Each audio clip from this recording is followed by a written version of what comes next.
So what is up guys, welcome back to a brand new video. Today's video is in a new location and the same topic. My experience and some study tips that I can give you all from what I did during my SPM. Today I actually made notes, I actually wrote down what I should talk about.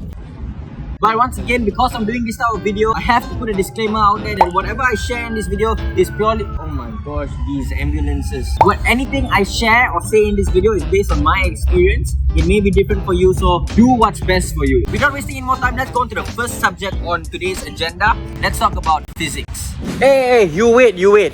We'll talk about physics later. Let's talk about maths first. This guy thinks he's physics. First up is try to start in Form 4. If you're already in Form 5, never mind. But if you're in Form 4, please start working on maths as soon as you can. Although maths is a subject where you don't necessarily need it for Form 5, it is always beneficial for any subject to make sure your foundation is strong. Do the same type of questions over and over again. Just repeat it. When you start off, start with topical books so that you can get the same type of questions asked. And near your exams is where you should start doing module test papers. Tip number 2 is to focus on your Bhg C questions. If you're just starting Form 4, I don't know if you are very familiar with the format yet, but for maths, you have Bhg C for paper 2, which hold 10 marks. And you are required to answer 2 questions. So that is like 20 marks. Quick maths. And these Bhg C questions are always from the same topic. It is either in chapter 7 or chapter 8 in Form 5, or chapter 9 and chapter 10 of Form 4. And that was for my year. So knowing that, you could use that as a leverage. If let's say you struggle in other topics, try to focus on these 4 topics so that you can master your 10 marks when your exam comes. Tip number 3 is what I did was nearer SPM and nearer trials. If you can't master every single topic, what I did was I just ditched it. It may sound shocking to some of you guys, but that is what I did. There were 2 topics that I completely disregarded. Like, I tried, but I just couldn't understand it. And when SPM was approaching, I didn't want to waste my time trying to focus on something where I couldn't understand. So I just completely ignored it and hoped for the best for SPM and focused on my other chapters. For me, one thing I knew before going into SPM was it is really hard to answer every single question in the SPM paper.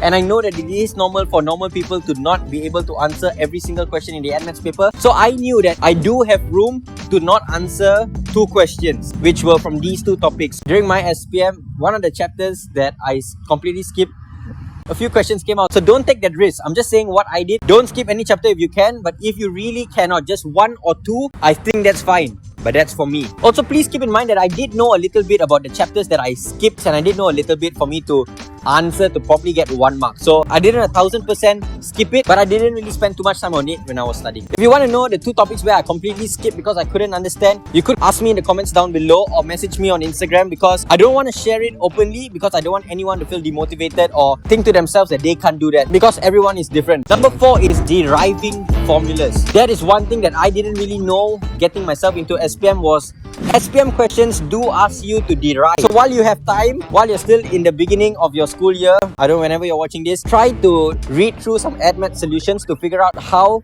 certain equations build up so that you'll be able to explain it and derive the formula according to the question. And the last tip before the sun goes down and before I pass it back to Physics John, maths, do not leave a question blank. It's way easier to say than to actually do. But yes, you may not have enough time to answer every question in the SPM exam, but try not to leave any blank. Even if you have to write 1 formula or 1 equation, write it down. Also, don't really focus on 1 question too much. If you read through the question and you really feel like you don't understand it, move on to the next one, because you may know another 10-mark question while figuring out a 5-mark question. So these are the 5 tips for maths. I'm going to do a quick recap in 30 seconds. Number 1, start in Form 4 and try to do the same questions over and over again. Start with topical questions and then move on to trial state papers. Number 2, focus on your Bhg C essay questions. Go through your year state papers to see what chapters come out for the Bhg C. Number 3, what I did nearer SPM and trial. Since I really couldn't understand 2 chapters, I completely ignored it for SPM. Number 4, try to read through some deriving formula questions. And the last one, don't leave anything blank. Oh my gosh. Okay, I'm done with maths. The sun is going to set. Pass you back to Physics John. Let's talk about physics. I'm going to break this down into 3 parts, which is the definitions, the calculation, and the answering way in exams. First up, definitions. For me, what I found useful to memorize and remember the definitions was to understand what you're trying to memorize. Don't just 100% memorize bulat-bulat from the textbook, because you need to understand the concept and the physics behind what you're trying to memorize. Another thing that I use in this context of memorizing definitions was in a long phrase of a definition or statement that you have to remember, memorize like the 3 keywords in the whole definition. Once you memorize and understand those 3 keywords, form your own sentence. Another thing for physics definitions is get it from the formulas. Get it from the equation or the formula that is given or that you know. Like for example, momentum. The meaning of momentum is the product of mass and velocity. Use that. See, it's all in the formula. For physics, just try doing questions that make you think. Do hard questions. I mean, once you understand the maths behind the questions and how to solve it, do the long, hard questions that make you think. Applying is very important for physics. You may know the maths behind it, but what is important is applying it. Getting the information from the text, listing it down one by one, and substituting it into the correct formula. And next up, let's go on to the answering. Okay, this is interesting. For paper 1 of objective, right? But the first 4 questions were the same answer. And out of those first 4 questions, I already got 2 wrong. And that was because I didn't read the question properly. Please read every single question properly. For paper 2 questions, look at the marking schemes of books and exam papers to see how they answer. Physics essay questions are the easiest to get marks. You just need to memorize the short explanations for the facts and boom, you get your 10 marks there. And yeah, let's switch locations and talk about chemistry.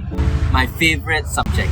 Lego. What was very important for me to actually begin to like and enjoy chemistry was where I really focused for chemistry in Form 4. Form 4 chemistry was nice for me. I actually enjoyed it. Form 5 chemistry was slightly tougher, but I still enjoyed it because my Form 4 was okay. If you are in Form 5 already, please don't feel demotivated by that statement. You still can catch up, and I'm not saying you can't. But if you are still in Form 4, please start for chemistry. You cannot move on to Form 5 chemistry if your Form 4 isn't good. You need to know simple stuff like your cations, your anions, simple chemical equations, how to balance here and there, especially since redox is your first chapter in Form 5. I'm just gonna put this out there. I'm not encouraging you guys to do this, but I didn't bother memorizing the periodic table. I know a few people whose tuition centers made them memorize the periodic table.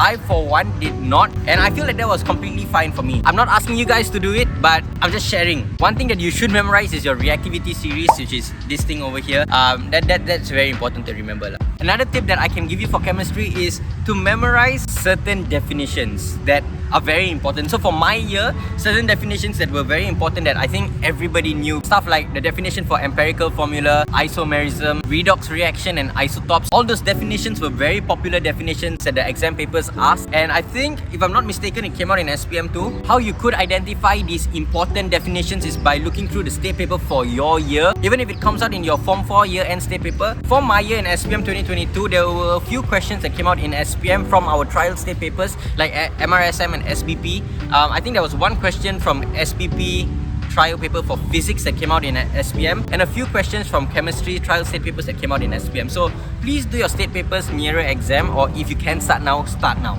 And that's all I'm going to talk about chem. Let's talk about admaths and bio. You already know. Let's switch locations.